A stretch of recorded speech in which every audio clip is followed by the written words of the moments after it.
Okay, so this is my host mom, Tiffany. Hi. I'm gonna ask her some questions about our relationship and my exchange year. So the first question is, how did you come to do the decision to welcome an exchange student into your family?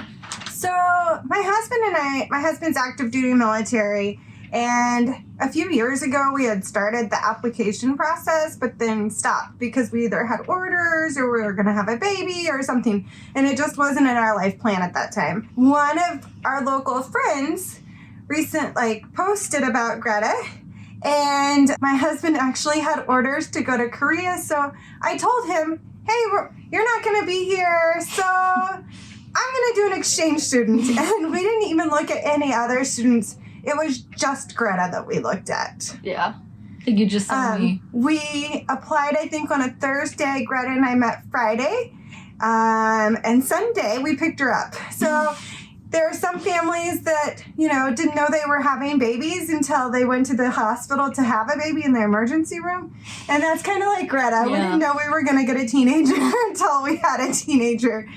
So it was crazy. Very crazy. And chaos. But now everything's fine. And fun. Why did you choose me to stay with you? Just reading her profile, really just, I don't know, God put it into my heart that we needed her. Like, she was the one. I don't think if I would have read anybody else's profile, I would have said, that's the exchange student for me. Yeah. It just clicked, and that was why. Like, I didn't have a second thought. I didn't even ask my husband permission. I told him that's what we were doing. Yeah, same, kind of. I mean, you get all sad.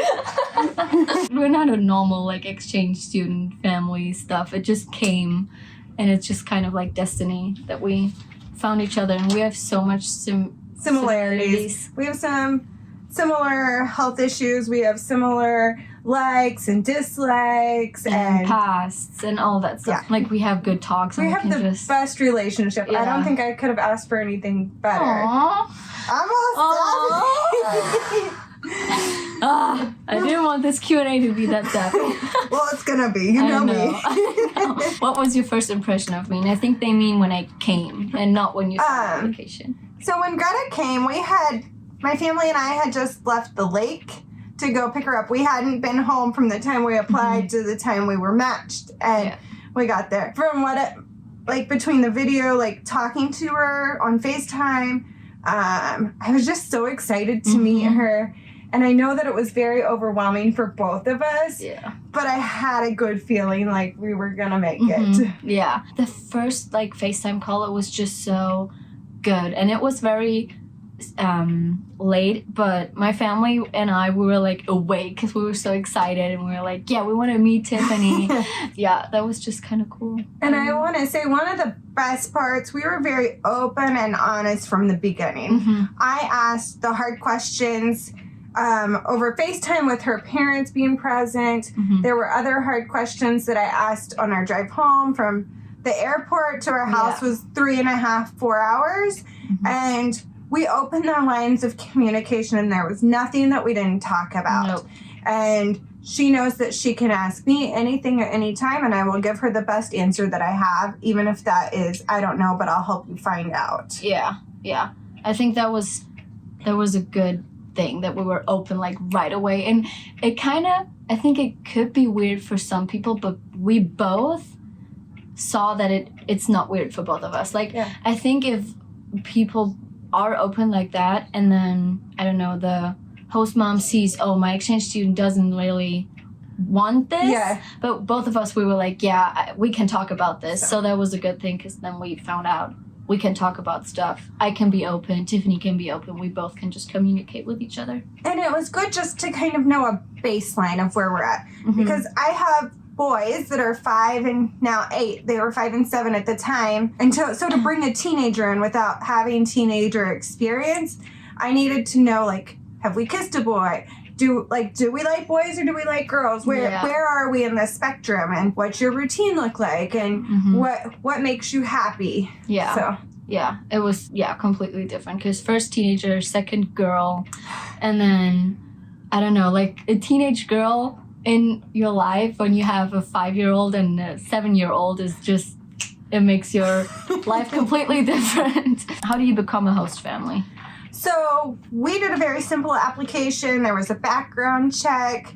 We met with the coordinator and somebody came and did a home inspection and we were matched. Luckily, like, I didn't have to search for her. She found me. Yeah, kind of. It just popped up on Facebook. Yeah, and you just saw me and we're like, yep, we're gonna take her. And the last question is, what's your favorite part of me being here? Greta has become quickly part of our family. Like, I'm going to be so sad to see her leave, but I also know I've seen her grow so much. And we went from having, you know, the first early days of the transition and some tears. And I think both of us cried because it was just a lot. And while some exchange students have time to connect with their host family and, like, build a relationship beforehand, we were like, here you go. But I don't know that it would have changed much to have more of a connection beforehand. Greta had specific things that she liked to eat, and we didn't eat that way, so those were transitions. She was used to not having younger siblings to having younger siblings, not having a pet in the house to having a pet in the house, and then even having 2 parents in the house versus 1. My husband's active duty and is gone most of the time. So we've grown and built this incredible bond, and we talk and we laugh and we hang out and we make random trips and we have vacation planned. It's just really like, we can't really describe it, and we sometimes talk about it because it's not really a mom and daughter. It's not really a host mom and exchange student. It's like a friendship, which has such a good bond and like deep bond, and we talk about everything. Like, there's nothing I don't tell Tiffany. Like, when something happens, Tiff is the first. Like, of course I talk to my friends too and also to my family,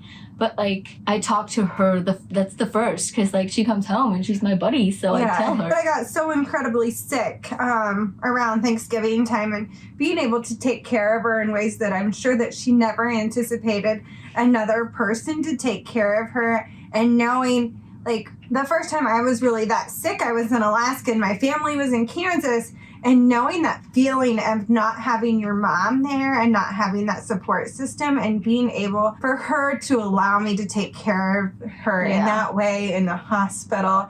A lot of individuals in general would not have been okay with the caretaking that she required, but she just had that trust and faith in me to allow me to be there to support her. And we've leaned on each other quite a bit just to, you know, get through it. And she has grown so much, and we've developed and just become a wonderful young woman. And I know, and I know her goal is to become more independent and not live at home when she goes home next year. So I've really been pushing the envelope to get her more independent and to make those harder decisions. And she can tell me what she thinks, and I listen, and I kind of give a few different viewpoints, and I allow her to make choices. And I think that's a good thing, because in the moment, it's like overwhelming. And there were so many times where like I just came upstairs crying just because it was so much.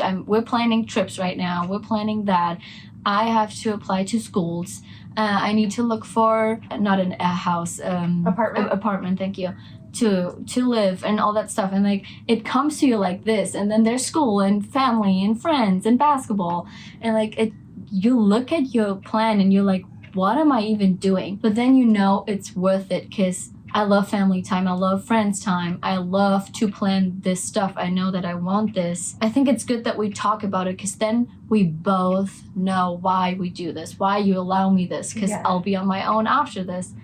And all that stuff. I think it's just good that we're so open. And we look at what has to be done, what we want to get done, and what can be put off, and where to put self-care within that. Because you can get so busy when you're involved in sports and school and everything else that you can like just compress and almost not have time to decompress. And then that gets to the point that you're like, you almost shut down and Yeah. you're like, I don't know what to do. There's so many choices to make. Yeah. And so we start making one choice at a time and we check it off and do another choice. Like, these are the things that have to get done for tomorrow, or this has to get done today, or the world is going to end. Yeah. I think when people watch this, they think like we met and like we were both the same. Nope.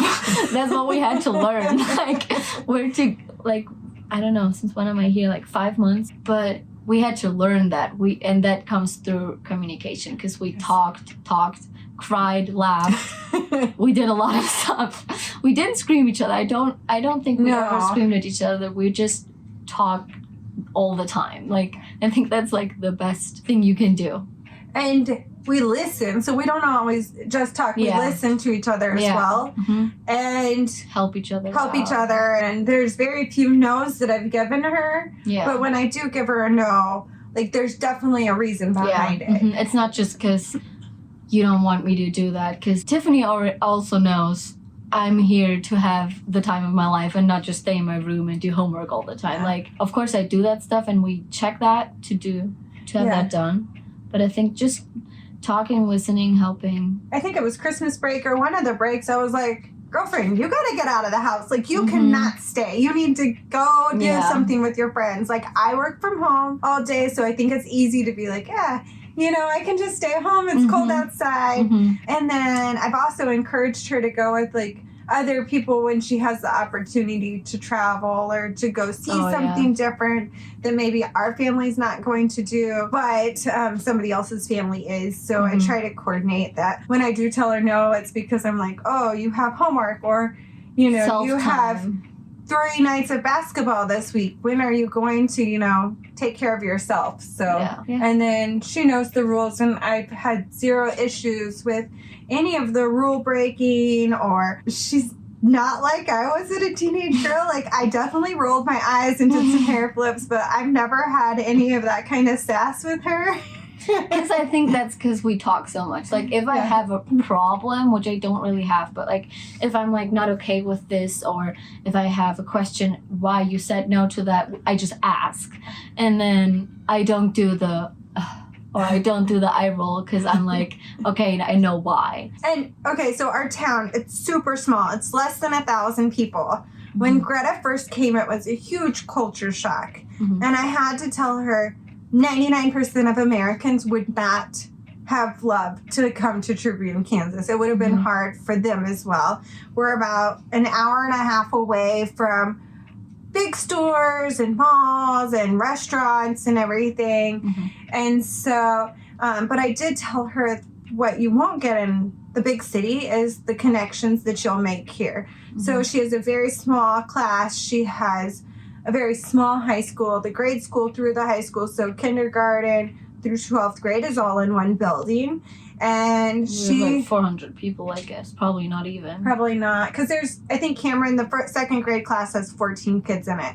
So we have like 11 in my class. So if you average like 15 times 150 to 200 kids, maybe. Yeah. And you've been able to get deeply involved with our church and the families, and the whole community has embraced her, and we're all gonna just cry when she leaves. It's gonna be so hard. I know. We try not to talk about leaving. No. We don't talk about Bruno. Yeah, we always say that. We always, like, when we start talking about it, or if someone comes over and they start talking about it, we're like, we don't talk about Bruno. We don't do that. Like, we know it's coming, and it's coming quicker than we're ready for. And we have a very busy February and March for Greta. Not so much for the rest of us, but she's got a cruise plan, and she's going to go to Hawaii and California and have all these great adventures. And then after that, there's prom and graduation and all of then I'll be gone. So we don't talk about that. But yeah, I think that's a good end. That was all. I think those were all the questions. Yay. Thank you. You're welcome. I love you. I love you too. Okay. Bye.